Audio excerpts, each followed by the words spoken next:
Bukan hanya sekedar bernilai fungsi atau spiritual.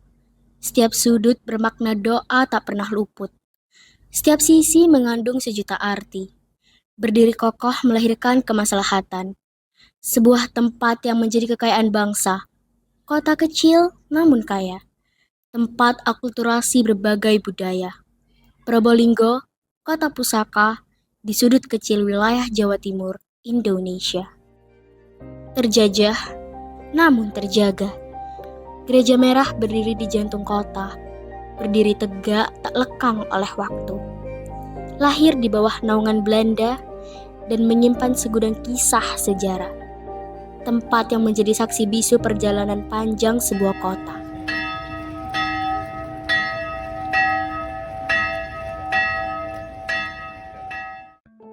Gebouw anno 1862 tertulis pada tanggal pintu masuk. Tulisan dalam bahasa Belanda yang berarti dibuat pada tahun 1862, di mana setelahnya 20 Juli 1863 Gereja Merah diresmikan. Gereja yang terletak di Jalan Suraya nomor 32, Kelurahan Tesnonegaren, Kecamatan Kanigaran, dibangun oleh Pendeta Patire Jawane dengan ide briliannya, memilih teknologi konstruksi baja yang terbaru pada masanya, dan menciptakan kualitas gereja yang apik. Gereja Merah dengan interior khasnya merupakan perpaduan sempurna antara estetika Eropa dan sentuhan lokal. Menggunakan 1169 bagian baja dan besi, disusun dengan presisi membentuk sebuah harmoni struktural yang luar biasa. Nama saya adalah Sulistiori Karsten dan saya adalah jemaat di GPIB Immanuel Probolinggo yang dikenal dengan nama Gereja Merah. Dan saya di gereja ini sebagai majelis jemaat dan merupakan salah satu pengurus dalam majelis jemaat sebagai sekretaris yang biasa untuk memberikan penjelasan atau pendampingan di dalam menerangkan tentang sejarah Gereja Merah. Gereja Merah mulai berdiri ketika ada permintaan dari orang-orang staf pada zaman kolonial Belanda. Pada waktu itu di kota Probolinggo banyak sekali pabrik gula. Nah, karyawan yang ada di pabrik gula, mereka kalau beribadah di kota Pasuruan. Di Probolinggo belum ada tempat ibadah. Satu-satunya tempat ibadah pada waktu itu hanya kelenteng. Nah, kemudian para orang-orang Belanda tersebut meminta kepada pemerintah yang ada di kota Probolinggo, yaitu residen yang pertama di kota Probolinggo, yang letaknya di Jalan Suroyo. Mereka meminta untuk dibuatkan satu tempat ibadah. Kemudian, residen yang pertama menyetujui dan diberikanlah lahan yang ada di depan kantor residen. Kemudian, mereka orang-orang yang ada di pabrik gula, mereka semuanya merencanakan untuk pembangunan gedung gereja. Dari apa bahannya? Karena pabrik gula, semua bahan-bahan materialnya, baik itu lokomotifnya, mesin-mesinnya pembuatan gula, semuanya adalah buatan Jerman. Maka mereka pun memesan di pabrik lokomotif yang ada di Jerman, bahan-bahan untuk pembangunan gereja tersebut. Maka dipesanlah semua bahan-bahan untuk pembangunan gereja bersamaan dengan bahan-bahan untuk pabrik gula di Jerman. Lebih kurang 6 bulan perjalanan dari Jerman, Belanda, dan ke Probolinggo. Supaya menghindari adanya korosi, maka bahan-bahan yang terbuat dari lempengan-lempengan dan besi baja diberikanlah cat meni yang berwarna merah untuk menghindari korosi. Karena perjalanan laut yang lebih kurang 6 bulan, mereka harus menghindari adanya korosi tersebut, sehingga dicatlah warna merah. Nah, sesampai di kota Probolinggo, mulailah dibangun. Lebih kurang pada tahun 1862.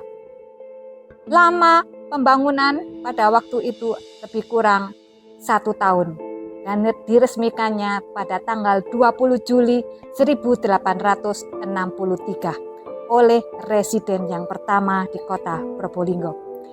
Semenjak itu, Gereja Merah dikenal dengan The Protestant Kerk dan dikenal sampai saat ini Gereja Merah. Lebih kurang bisa menampung 200 orang. Dan sampai saat ini, gedung gereja ini tetap dipakai untuk beribadah.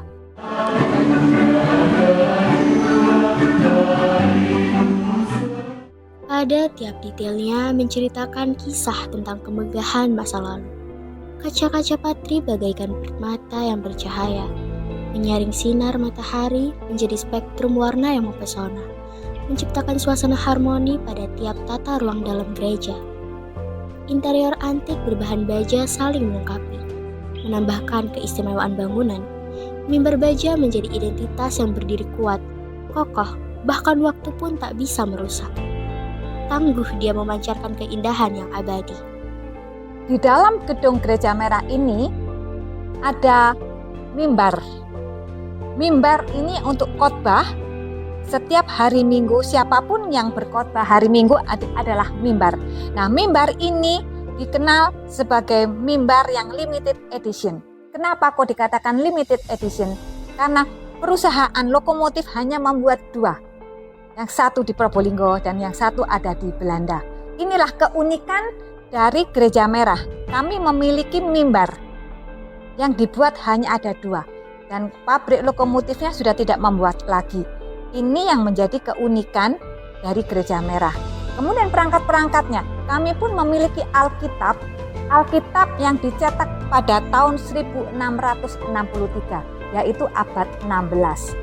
Dan seluruh perangkat yang ada di dalam gedung gereja, ada alat baptisan, semua juga dibuat dari bahan-bahan besi baja. Semua yang ada di dalam sini, semuanya adalah dari besi baja. Termasuk panggung yang ada di belakang untuk paduan suara, itu pun juga dari besi baja.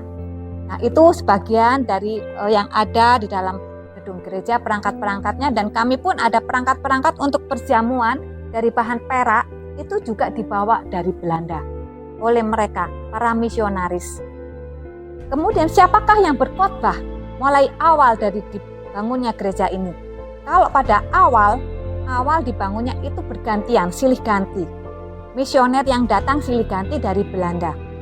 Kemudian pada tahun 1938 itu baru ada namanya Pendeta A.K. Kuhlman. Itu orang Belanda. Kemudian orang Indonesianya bernama Pati Rajawani.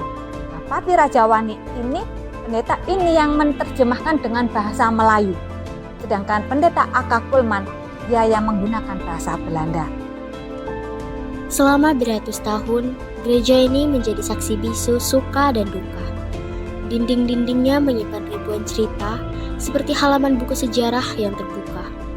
Tempat berlindung bagi yang membutuhkan, perebutan kekuasaan dari Belanda, Jepang, sampai kembali ke tangan Indonesia. Dan menjadi rumah Tuhan, tempat pengikut-pengikutnya memanjatkan doa. Tetapi pada tahun 1942, pada zaman pemerintahan Jepang, Gereja Merah beralih fungsi menjadi tempat penyimpanan senjata. Dan warnanya sudah berubah menjadi putih. Ketika Jepang kalah, mereka kembali ke negaranya. Gereja Merah kembali dicat berwarna merah hingga saat ini. Selama berdiri hingga pada saat ini, Gereja Merah belum mengalami perubahan karena bentuk Gereja Merah ini adalah knockdown, bongkar pasang. Sehingga kami tidak bisa melebarkan ataupun mengecilkan. Merawat cagar budaya membutuhkan banyak pihak yang terlibat, mulai dari pengurus yang menerima setiap tamu lokal ataupun mancanegara, jemaat yang menjadikan Gereja Merah aktif sebagai tempat ibadah sampai saat ini, ataupun dari petugas yang memastikan kebersihannya setiap hari. Namanya Pak Yokem, koster gereja. Kalau dibawakan Muslim, Marput. Terus asalnya dari Maluku sebagai tukang bersih-bersih. Kalau perawatan khusus yang ndak sih, tapi kalau perawatan khusus itu ada kerja bakti. Terus kalau perawatan biasa ya rutin setiap hari kayak biasanya. Hari tertentu yang ditentukan. Kalau baja ini mungkin sedikit dan banyaknya saya tahu sedikit. Baja ini harus dirawat sedemikian rupa biar memang walaupun baja bagaimana cara harus karat. Karena dari daun mangga itu bisa juga menimbulkan kekaratan. Itu hari tertentu dibersihkan. Kan jangkauannya kan agak gini. Saya sendiri jadi tidak mungkin mau tiap hari. Ya, hari tertentu. Bukan hanya tugas jamaat atau pemerintah saja. Kita sebagai generasi penerus juga memiliki kewajiban dalam pelestarian cagar budaya. Mengambil peran aktif dalam mendalami sejarah, menjadi generasi muda yang modern tetapi berbudaya, yang menghargai warisan leluhur, mau menerima, mau mempelajari, dan mau memperkenalkan. Mari kita jadikan Gereja Merah ini bukan hanya sekedar tempat ibadah, namun juga bagian dari identitas dan kebanggaan kita. Dengan melestarikan Gereja Merah, kita turut menjaga nilai-nilai sejarah, merawat cerita panjang perjuangan berdirinya sebuah bangsa bernama Indonesia.